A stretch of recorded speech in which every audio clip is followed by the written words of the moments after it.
తిరుపతి జిల్లా తడమండలం కారూరు గ్రామ పంచాయతీకి చెందిన కె రవి తిరుపతి జిల్లా కలెక్టర్ కార్యాలయం వద్ద మీడియాతో మాట్లాడుతూ గ్రామ పంచాయతీలో 3 రోజుల క్రింద సీసీ రోడ్లు వేయడం జరిగింది. ఆ సందర్భంలో గ్రామస్తులు వెట్టి పనిచేసే గోవిందరాజు పెద్దలను ఎదురు ప్రశ్నించాలనే కోపంతో పోలీసులకు వారే ఫిర్యాదు చేశారని, గోవిందరాజుని తడ పోలీసులు తీసుకెళ్లి నడవలేని విధంగా కొట్టి విడిచిపెట్టారని, మరుసటి రోజు ఉదయం ఇంటి దగ్గర గోవిందరాజు పరిస్థితి ఆందోళనకరంగా ఉందని గ్రహించిన కుటుంబ సభ్యులు గ్రామస్తులు సహకారంతో 108 అంబులెన్స్లో సూలూరుపేట ప్రభుత్వ హాస్పిటల్లో చేర్చామని, మెరుగైన వైద్యం కోసం చెన్నైకి తీసుకెళ్లి వైద్యం అందిస్తున్నామని మీడియాకు వివరించారు.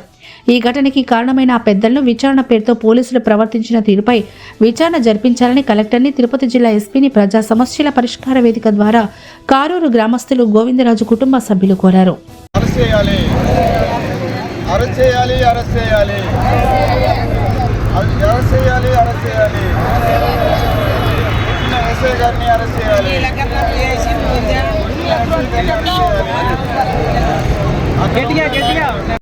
తడమండల కారూరు గ్రామ పంచాయతీ హరిజనవాడ కాపుస్తుడిని.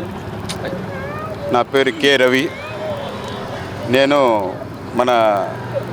నిన్న ఒక కారూరు గ్రామ పంచాయతీలో 3 రోజుల కింద సీసీ రోడ్డు వేయడం జరిగింది. ఆ సీసీ రోడ్డు మేము వచ్చి దాన్ని అడ్డపడలేదు, మాకే మంచిది. ఏదంటే ఆ పక్కనే వచ్చి ఒక పెద్ద ఫలితమ్మ ఒక టెంపుల్ చిన్నదిగా ఉంది. మా ఊళ్ళో ఏదైనా ఫెస్టివల్ చేస్తే అటు తిరిగేదానికి అడ్డంకంగా ఉంటుందనేసి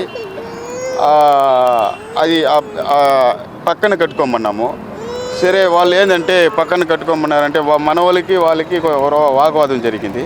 గొడవ ఏం జరగలేదు. నేను ఆ పెద్ద నాయకుడికి చెప్పాను, బ్రదర్ మీరు సైడ్లో పెట్టుకుంటే ఎవరికి ఇబ్బంది లేదు కదా, అయ్యంతా కొట్టేస్తాం, మీ ఇష్టం కాదు, మా ఇష్టమే, మేము ఎటనే చేస్తాం, ఇదని చేస్తాం. సరే, ఆడికి జరిగింది. నేను చెప్పేసాను, గొడవలు ఏం కాలేదు, గమ్మన అయిపోయాము. సరే, నీ ఇష్టం బాగా కట్టుకో, ఇబ్బంది ఏం లేదు, కట్టుకో అన్నాము. రోడ్డు వేసుకో అన్నాము, ఇబ్బంది లేదన్నాము. సరే, మరుసటి రోజు ఏం చేశారంటే నైటు వాళ్ళు పోయి కంప్లైంట్ ఇవ్వడం జరిగింది. అంటే అక్కడ గ్రామస్తులు అందరూ అడిగాము. పర్టికులర్గా వీడి మీద ఏదో కోపంతో జోనకపాలెం గోవిందరాజు అనే అబ్బాయిని, అతను వెట్టి పని చేస్తున్నాడు, గ్రామ పంచాయతీలో వెట్టోడు.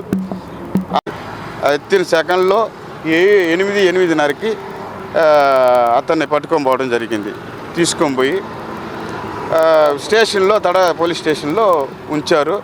మేము ఇక్కడ నుంచి పోయే లోపల ఒక 10-20 నిమిషాల్లో ఫోన్ వచ్చింది. అతనే చెప్పాడు, దెబ్బలు తగిన మనిషే. ఫోన్ వచ్చింది. ఫోన్ రాగానే స్టార్ట్ చేశారు ఎస్ఐ గారు. ఫుల్లుగా కొట్టడం జరిగింది. ఆ రోజు కట్టడం జరిగింది. మేము పోయి మాట్లాడి తీసుకొచ్చేసాము ఇంటికి. తీసుకురావడంగానే నైట్ బాగా ఉన్నాడు. సెకండ్ చీకటితో పొద్దున ఆయన షుగర్ పేషెంట్, షుగర్ పేషెంట్ అనగా తర్వాత పొద్దున్న చీకటితో ఆయనకి మా కళ్ళు తిరగడము, తర్వాత వచ్చి ఆయనకి వచ్చి బాడీ పెయిన్ అవ్వడము, ఇదంతా జరిగింది.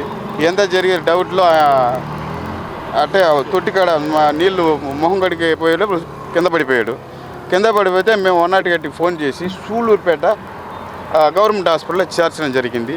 వాళ్ళు ట్రీట్మెంట్ చూసినప్పుడు సరే ఇంకా బాగలేదనేసి ఇప్పుడు చెన్నై వేరే ప్రైవేట్ హాస్పిటల్లో వాళ్ళ తమ్ముడు వచ్చి వేరే హాస్పిటల్లో పనిచేస్తున్నాడు, నేను చూసుకొస్తాననేసి 2 రోజులు అక్కడ చేస్తున్నారు. ఇది మాకేంటంటే ఇప్పుడు అక్కడ జరిగింది సింపుల్ మ్యాటర్. ఇది స్టేట్ లెవెల్ తీసుకుపోయినారు వాళ్ళు. Simple matter. ఇప్పుడు ఏమంటున్నాడు, నువ్వు ఏమైనా మీరు చేస్తే మిమ్మల్ని మీరు ఉంటారా లేదని నేను ఏం చేస్తానో తెలియదు అంటా ఉన్నాడు. ఆ మాదిరిగా ఉంటారు. మనం ఏంటంటే ఎవరు అధికారం ఇచ్చారు? ఇప్పుడు ఒక స్టేషన్లో తీసుకొని పోతున్నారంటే వాళ్ళని కొట్టి హక్కు ఎవరిచ్చారు? విచారించాలా, తప్పు అయితే కేసు కట్టాలా, చేయాలా, ఇదే కదా పద్ధతి. అది కాకుండా వీళ్ళు వచ్చి ఇష్టతరంగా కొట్టి వాళ్ళని హాస్పిటల్ పాలయ్యి ఈ చిన్న పిల్లకాయలు. ఈ అమ్మాయి చూడండి, ఈ అమ్మాయి వచ్చి వాళ్ళు భార్య, 3 పిల్లకాయల అబ్బాయికి. ఆ రోజు అయిపోయింది, వాడి పని అయిపోయింది అంటే వాళ్ళ పరిస్థితి ఏంటి? అంటే ఎవరు చెప్పారు? అది ఆ నాయకుడు ఎవరు? టీడీపీ నాయకుడు కళానిధి అనే వ్యక్తి, ఆయన నాయకుడు.